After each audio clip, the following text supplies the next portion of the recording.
основи израстват, търсят себе си.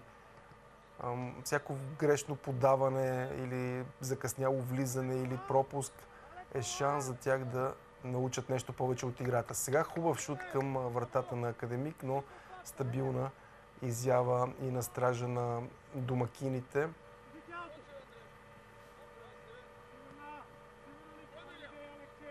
Сега футболистите на Академик организират изключително бърза атака. Хубаво подаване. Тук ще има шут към вратата на Левски. Отлична изява обаче на вратаря на столичани. Сега добро действие от страна на нападателя на Левски. Дали ще завърши сам атаката, не реши да подава в ляво. Тук ще последва шут със сигурност.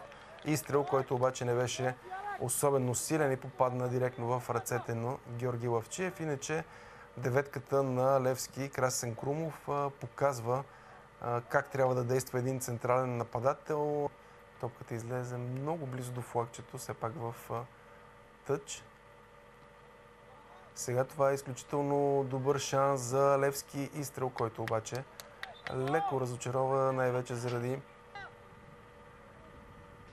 тук изключителна бързина под ясното крило. Как ще се развие тази атака? Хубав пас, това е страхотна възможност, но завършващия удар неточен. Най-добрата възможност от началото на двубоя се откри пред Виктор Танчев, състезателя на Академик Пловдив.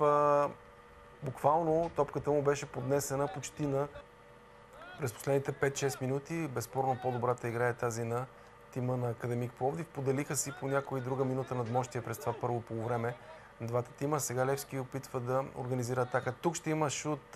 Добър беше той изстрелът на десятката на раздвижат компактната отбрана на Академик и да си създадат празни пространства играчите на Левски, но виждате, че често са принудени да се връщат назад. Сега груба грешка, дали няма да доведе до откриване на резултата. Шут по терена и топка в ръцете на Митев и Кристиян Митрушев. Състава на Левски веднага след изпълнението на това положение. Страничният рефер Даниел Бозев върна малко назад топката.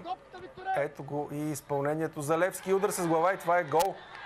1-0 за състава на Левски. Голмайстор на отбора Йоан Немчев с номер 6, ако не се лъжа. Изключително важно попадение за сините, дошло след това статично положение.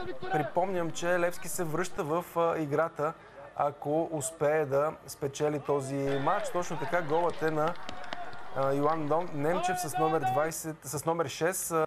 Само победа ще гарантира до голяма степен спечелването на тази елитна юношеска група. Всякакъв друг резултат ще направи нещата доста на кантар. Сега е изключително добро центриране и удар с глава над вратата. Съжалявам много футболиста на Академик при тази ситуация, но не успя да намери топката.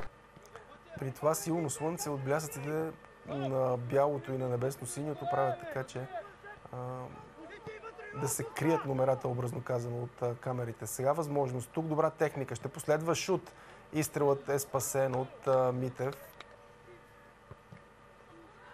Ето го центрирането, разбъркване в наказателното поле. Не успяха да изчистят своевременно топката състезателите на Левски. Това е шут и резултатът е изравнен. След грешката в отбраната на Левски, Академик Пловдив се връща в матча с плътен шут по тревата.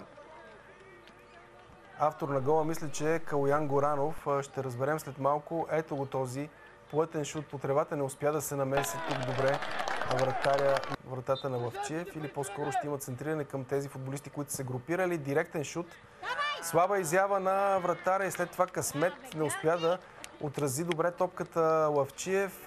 Левски може и да стане някоя грешка, но ще се повторя с основно нещата, които имах като теза през първата част.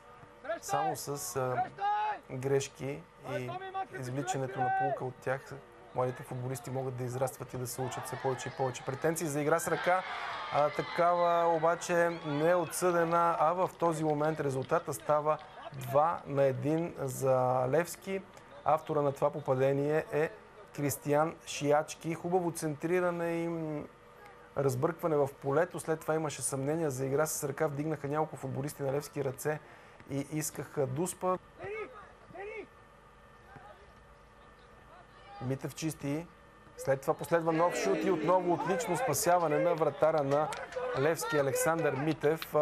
Добре се разтегна и успя да изкара тази топка в ъглов удар. Вижте първото му избиване, след това шута към него.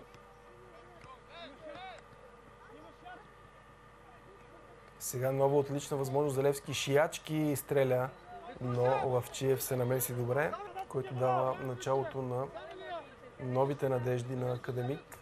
По-малко от 2 минути до края на матча. Тук има отлична възможност. Дали ще има хубаво подаване? Да, шут по земя, но топката е извън очертанията на вратата. И тук ще има аут. Може би нямаше да имат и по-добра възможност.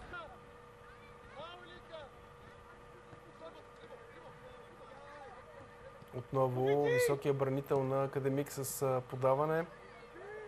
Сега шут от далечна дистанция. Митев обаче за пореден път сигурен на вратата на Левски. Изтече редовното време от тук до края